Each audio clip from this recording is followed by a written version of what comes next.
Today I wanted to show you how to add an audio file to forScore so that when you open up a specific score, you can have a specific audio file that goes with it. forScore does a terrific job of pairing a specific audio file with a specific score. That way, whenever you go to different scores and you come back, you have your audio file ready to go with that same score. All right, so let's say you have an existing audio file that you'd like to add to forScore. And people often do this over email with me, so let me open up my email. You can also send audio files that you have maybe on your computer. You can email them to yourself as a good way to share them if you don't have other means to do so.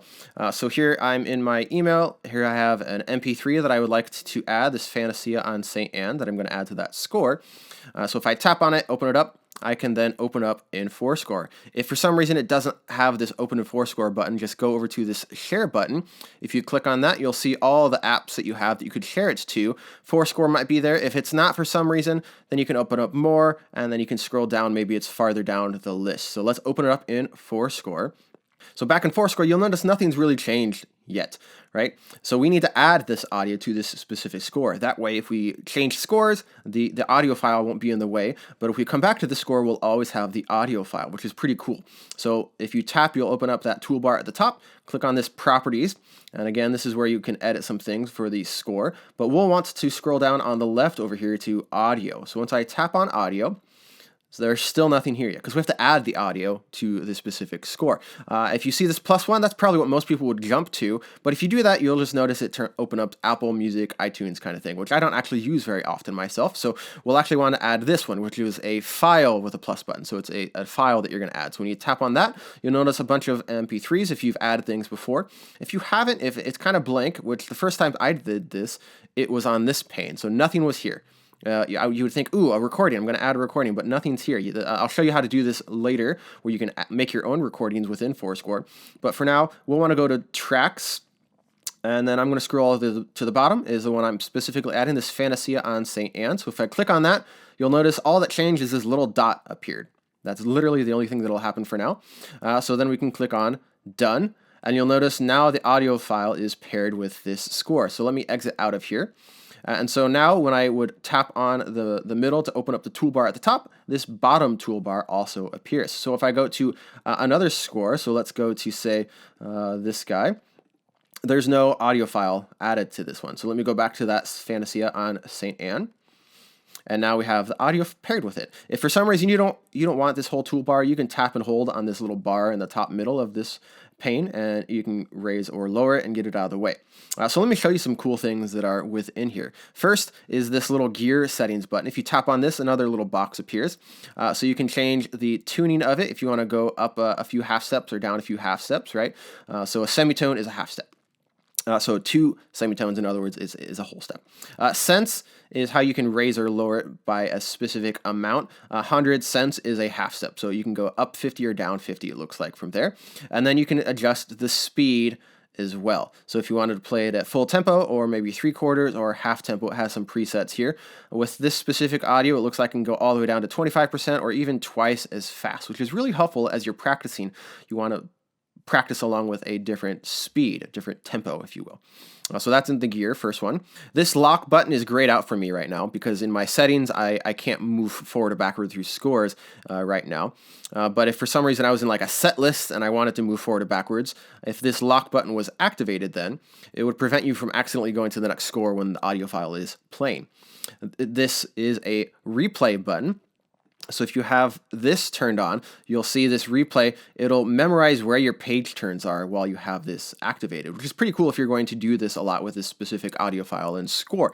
That way, if you're listening along, it'll always turn the pages for you. Personally, I don't need that, so I've never actually used it myself. This other button is pretty handy. This is a loop function. So the top little thing that you notice is where the loop might begin, and the bottom is where it will end. So that could be pretty nice if you wanted to focus on a specific part. You could then set a loop to a specific section of the song. The play button obviously will play it. This will just jump back to the nearest spot. So if I hit play in this loop, it'll jump to a specific spot. So if I hit this back, it'll go back to the beginning of the loop. Or if I turn the loop off and I hit the back button, then it goes back to the beginning of the song.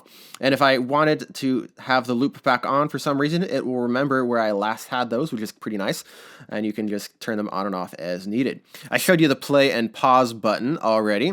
This is the volume button. If you tap and hold, you can do that. You can also use the volume up and down buttons on the iPad itself. And this is how you can play it over an external speaker or something through AirPlay. Last little thing, if you tap and hold on this little bubble, you can again move it forward or back throughout the song. So if you can find a specific spot you just wanted to play it from, you can do so as well. So let me show you how to make your own recording within forScore using the microphone on your iPad. So tap on the middle, again, to open up the toolbar, and then you'll go to the very top right to open up the settings toolbar. And you'll want to scroll pretty near the bottom. It's under more here, this second one, this record. So tap on that, and you'll notice a microphone will pop up here. So let me just make a quick recording. So I'm going to say test, test, 1, 2, test, test, 1, 2. A very exciting piece of music, right? So let me then name this guy. So I'm just going to name him Test because he was such an exciting piece of music. And so what has happened now is that if I go to this button, will be all of my recordings that I have made, right? So name them appropriately as you're doing so. So I'm going to hit done for now. And then I'm going to exit out so that way it's not accessing my microphone anymore. So you'll notice now in the audio pane, there's these arrows on the left and right of my audio file.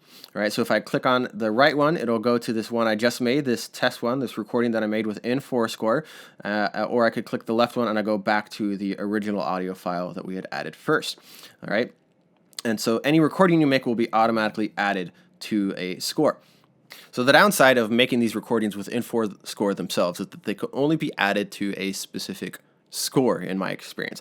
So instead of recording directly in forScore, what often happens is that maybe you have your phone with you, but not your iPad. So you could use your voice memo or some other way to record an audio file. So let me show you how to do that within voice memos here. So if we open up voice memos, you'll see I have quite a few that I have done at my work. But here I have this one that I made Wednesday.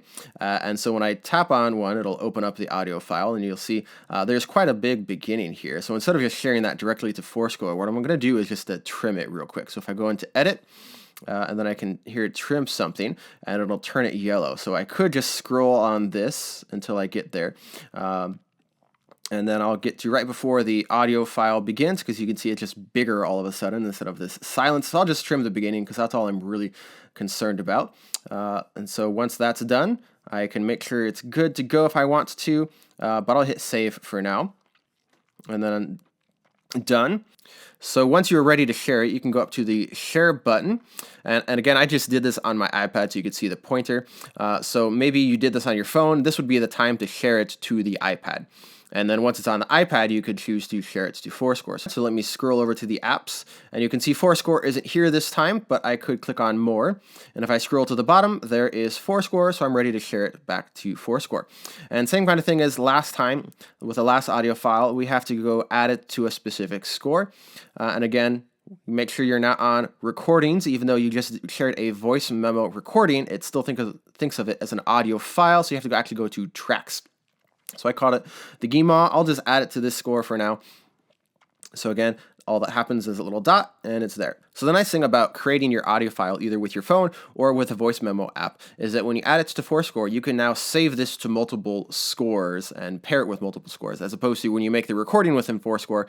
In my experience, you're only allowed to share that recording with that score that you had open at the time, which is kind of a bummer if you have multiple scores you wanted to share it with. So I'll just exit out, and again, I can scroll between the two recordings that I had, either the Fantasia or this Guimau that I've here demonstrated for you.